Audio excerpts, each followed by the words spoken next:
வணக்கம். நான் உங்கள் அன்பான சயின்டிஃபிக் வேதிக் அஸ்ட்ராலஜர் அஸ்ட்ரோ அருண்ஜி பேசுகிறேன். நல்லது நினைப்போம், நல்லதே நடக்கும். தொடர்ந்து நம்மளுடைய வீடியோஸ் எல்லாம் பார்த்தீங்கன்னா இந்த சயின்டிஃபிக் வேதிக் அஸ்ட்ராலஜி முறையில் எந்த விதத்தையும் மிகைப்படுத்தாமல் உள்ளது உள்ளவாறு பார்த்து கொண்டிருக்கிறோம். எப்படி உண்மையான ஜோதிடம் செயல்படுகிறது, அந்த ஒளி தத்துவம் எப்படி செயல்படுகிறது, எப்படி நம்மளுடைய பாஸ்ட் லைஃப் கர்மா இந்த ஜென்மத்தில் வாழ்க்கை சம்பவங்களாக சாதகமற்ற சம்பவங்களாக எப்படி உருவெடுக்க இந்த ஒளி தத்துவம் உதவுகிறதுங்கிறத நம்ம சயின்டிஃபிக் வேதிக் அஸ்ட்ராலஜியில் அறிவியல் சார்ந்த முறையில் பார்த்து கொண்டிருக்கிறோம். அந்த வகையில் ரிஷபராசிக்காரர்களுக்கு 2026 ஆங்கில புத்தாண்டு எப்படி இருக்க போகிறது, எந்த மாதிரி ஒரு பலாபலன்கள் இருக்க போகிறதுங்கிற ஒரு பொது பலன் நம்ம பார்க்குறோம். இதற்கு முன்னாடி நீங்கள் இது ஒரு 50% அளவுக்கு தான ஒரு பொது பலன்கிறது நீங்கள் தெரிஞ்சுக்கணும். ஏன்னா உங்களுடைய ஜென்ம ஜாதகத்தில் நீங்கள் எந்த தேதியில் எந்த நேரத்தில் எந்த ஊரில் பிறந்தீங்க, அதை பொறுத்து நீங்கள் எந்த லக்னத்துக்கு பிறந்திருக்கீங்க, உங்களோட ஒரு கிரகம் எவ்வளோ வலிமையாக இருக்கிறது, என்ன தசாபுக்திகள் போய்கொண்டிருக்கிறது இப்போங்கிறதா பொறுத்து துல்லியமான பலன்கள்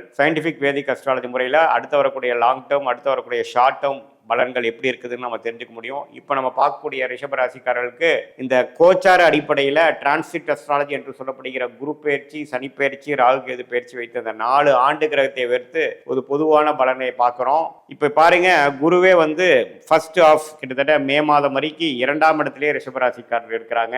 11ஆம் இடத்துல சனி இருக்கிறார். ஸோ 2ஆம் இடங்கிற தனஸ்தானத்தில் குரு இருக்கிறதும் 11ஆம் இடத்துல சனி இருக்கிறதும் லாபஸ்தானத்தில் இருக்கிறதும் அருமை. இதுவே பார்த்தீங்கன்னா பல விஷயங்களுக்கு பண விஷயத்துக்கு ஓரளவுக்கு 2025 சில பிரச்சனைகள் கொடுத்தாலும் 26 ஓரளவுக்கு சில ரெமடிஸ் கொடுக்கக்கூடிய அமைப்புகள் பொதுவாக கொடுக்கும். எல்லா ரிஷபராசிக்காரர்களுக்கும் பார்த்தீங்கன்னா பணம் விஷயத்துக்கு திடீர்னு சில ப்ரெசண்டான ஒரு அமைப்புகள் நடக்கிறது, வரவேண்டிய பணம் கிடைக்கிறது, அது மாதிரி விஷயங்கள்லாம் கொஞ்சம் முதல் ஆஃப்லேயே கொஞ்சம் செஞ்சுக்கக்கூடிய அமைப்புகள், வரவேண்டிய சில தொடர்புகளை நம்ம செய்து அது மூலமாக நம்ம கொஞ்சம் கான்டாக்ட்ஸ் மூலமாக பலன் பெறுவது, அதே சமயத்தில் கொஞ்சம் வெளிநாடு பிரயாணங்கள் மூலமாக சில பெனிஃபிட் ஆகிறது, இது மாதிரி பல நன்மைகள் கொடுக்கக்கூடிய அமைப்பு ஃபர்ஸ்ட் ஹாஃபில் கண்டிப்பாக இருக்குங்க. ராகு பாருங்க 10ஆம் இடத்துலையே குருவின் பார்வையில் இருக்கிறார், கேது 4ஆம் இடத்துல இருக்கிறார். ஸோ இது என்ன கொடுக்குதுன்னா தொழில் வேலையில் ஏதோ ஒரு விஷயங்கள் சேஞ்சஸ் கொடுத்துட்டே இருக்கு. அடுத்தடுத்து நம்ம என்ன பண்ணணுங்கிற புது என்வாயன்மெண்ட்டுக்கு மாறக்கூடிய அமைப்புகள் இருக்கு.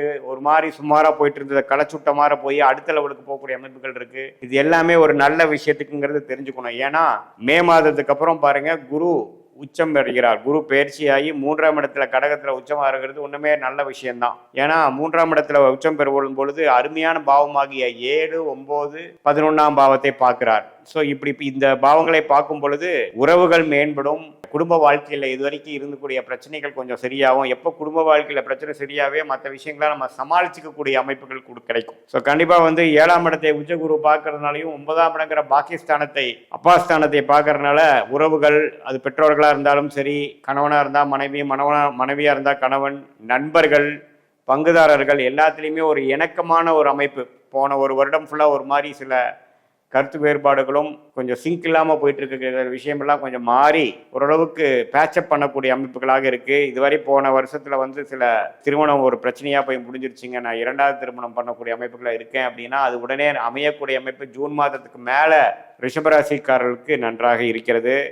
ஏன்னா உச்சகுரு 7ஆம் இடத்தை பார்க்கும் பொழுது 7ஆம் இடம் புனிதப்படுகிறது. 7ஆம் இடம் முக்கியமான ஒரு இடமாக இருக்கிறது. நம்ம அன்றாட வாழ்க்கையில் நம்ம மீட் பண்ணக்கூடிய நபர்கள், அது குடும்பத்தினராக இருந்தாலும் சரி, நண்பர்களாக இருந்தாலும் சரி, கொலீக்ஸ், கஸ்டமர்ஸ், நம்ம அசோசியேட்ஸ், உறவினர்கள் எல்லாமே ஓரளவுக்கு ஒரு சுப விஷயங்கள்லையோ ஒரு சோஷியல் கேதரிங்லேயோ இன்னும் கொஞ்சம் நெட்வொர்க்கிங் பண்ணி இன்னும் கொஞ்சம் எல்லாத்தோடையும் என்னோட ஒரு கூடுதல் சிங்கோட பழகக்கூடிய அமைப்புகள் கொடுக்குதுங்க.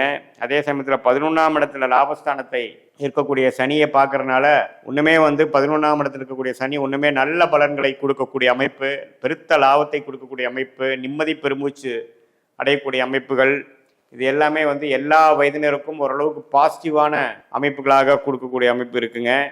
ஸோ என்னதான் கடந்த ஒரு வருடமாக தொழில் விஷயத்தில், வேலை விஷயத்தில் பயங்கரமான சிரமங்கள், மாற்றங்கள், அலைச்சல்கள் இருந்தாலும் இப்போ இந்த வருஷத்தில் கொஞ்சம் கிளாரிட்டி கிடைக்கும். குறிப்பாக சொல்லணுன்னா 2026 மே மாதத்துக்கு அப்புறம் பார்த்திங்கன்னா சில விஷயங்கள் நல்லாவே ஓரளவுக்கு ஸ்டெபிளைஸ் ஆகக்கூடிய அமைப்புகள் இருக்குது. அதே மாதிரி மாணவர்கள் பார்த்திங்கன்னா போன வருடம் ஃபுல்லாக ஒரு மாதிரி அந்த அளவுக்கு நம்ம ஈடுபட்டு நல்லா கான்சென்ட்ரேட்டடாக படிக்க முடியாதவங்களுக்கு பாருங்கள் இப்போ கொஞ்சம் நல்ல நண்பர்கள், நல்ல புத்தி, ஓரளவுக்கு எனக்கு இப்போ ஓரளவுக்கு நான் படிக்கக்கூடிய அமைப்புக்கு செட் ஆகிடுச்சு, பையன் நல்லா படிக்கிறான் அப்படிங்கிற அளவுக்கு எல்லாமே ஓரளவுக்கு சாதகமாக வரக்கூடிய அமைப்புகள் கொடுக்கக்கூடிய அமைப்புகள் இருக்குது. அதே சமயத்தில் இளைய சகோதரர்கள் சகோதர பாவம்லாம் கொஞ்சம் பிரச்சனையாக இருக்குது. ப்ராப்பர்ட்டி விஷயத்தில் வந்து கொஞ்சம் எல்லாரும் ஒரே மாதிரி அலைன் ஆகாமல் இருக்கிறாங்க. அப்படிங்கிற மாதிரி அமைப்பெல்லாம் கொஞ்சம் எல்லாம் சேர்ந்து எல்லாமே ஓரளவுக்கு ஒரு சேர்ந்து எல்லாரும் ஒத்த முடிவை எடுக்கக்கூடிய அமைப்பு கொடுக்குதுங்க. அதே மாதிரி இந்த குழந்தைகள் எதிர்பார்த்துட்டு இருக்கிறவங்க, அதாவது நமக்கு வந்து ஒரு மெடிக்கல் ட்ரீட்மெண்ட்டை போயிட்டுருக்கு. புத்திர விஷயமா நாங்கள் 1 வருஷம் 2 வருஷமாக ட்ரை பண்ணிகிட்டு இருக்கிறவங்களுக்கு புத்திரபாக்கியம் கொடுக்கக்கூடிய அமைப்புகள் இருக்குது. ஏன்னா குரு வந்து உச்சம் பெற்று 3ஆம் இடத்துக்கு வர்றது வந்து ஒரு அருமையான விஷயம். தைரியமாக முயற்சிகள் நம்ம நல்லா பண்ணுவோம், நேர்கோடியாக பண்ணுவோம். எந்த முடிவு எடுக்கிறோமோ அதில் வந்து உண்மையாக நம்ம செயல்படக்கூடிய ஒரு அற்புதமான ஒரு அமைப்பு வந்து அந்த உச்சகுரு மாறும் பொழுது அந்த ஜூன் மாதத்துலேருந்து அந்த வலிமை கிடைக்குதுங்க. அதே சமயத்தில் மற்ற எல்லா வயதினரும் சீனியர் சிட்டிசன்ஸ் பார்த்தீங்கன்னா இதுவரை வந்து கொஞ்சம் உடல் உபாதையினால் சில ஆப்ரேஷன் பண்ணுற மாதிரி ஒரு அமைப்பு, சில விஷயங்கள் இதுக்கு மேலே போஸ்ட்போன் பண்ண முடியாது, நீ ரீப்ளேஸ்மெண்ட்டோ முட்டு வலியோ ஏதோ யூட்ரஸ்ஸு அது மாதிரி ஒரு சங்கடங்களாக இருக்கிறவங்களுக்கெல்லாம் பார்த்தீங்கன்னா கொஞ்சம் மே மாதத்துக்குள்ளே அதெல்லாம் கொஞ்சம் சரி பண்ணிக்கக்கூடிய ஒரு அமைப்பு தேடி வருகிறது. ஏன்னா அதுக்கு மேலே பார்த்தீங்கன்னா நமக்கு குரு மாறும் பொழுது கொஞ்சம் அந்த டைமில் நம்ம செஞ்சுக்கிட்டோம், அதுக்கப்புறம் கொஞ்சம் பரவாயில்லையாமல் இருக்கும். இப்போ கொஞ்சம் அந்த உடல் உபாதையிலேருந்து பிரச்சனையிலேருந்து விலகி ஓரளவுக்கு நிம்மதியாக இருக்கேன் அப்படிங்கிற மாதிரி ஒரு நல்ல அமைப்பு, நல்ல லாபங்கள், தொழிலில் இருக்கிறவங்களா இருந்தாலும் சரி, இன்வெஸ்டராக இருக்கிறவங்க, ஷேர் மார்க்கெட்டில் இருக்கிறவங்க எல்லாத்துக்குமே ஓரளவுக்கு பெருத்த லாபத்தை பெருக்கக்கூடிய அமைப்பு. ஏன்னா சனி வந்து 11ஆம் இடத்துல வந்து இருக்கிறது வந்து எல்லா டைமும் உங்களுக்கு கிடைக்காது. அதை வர குரு பார்க்குறாரு.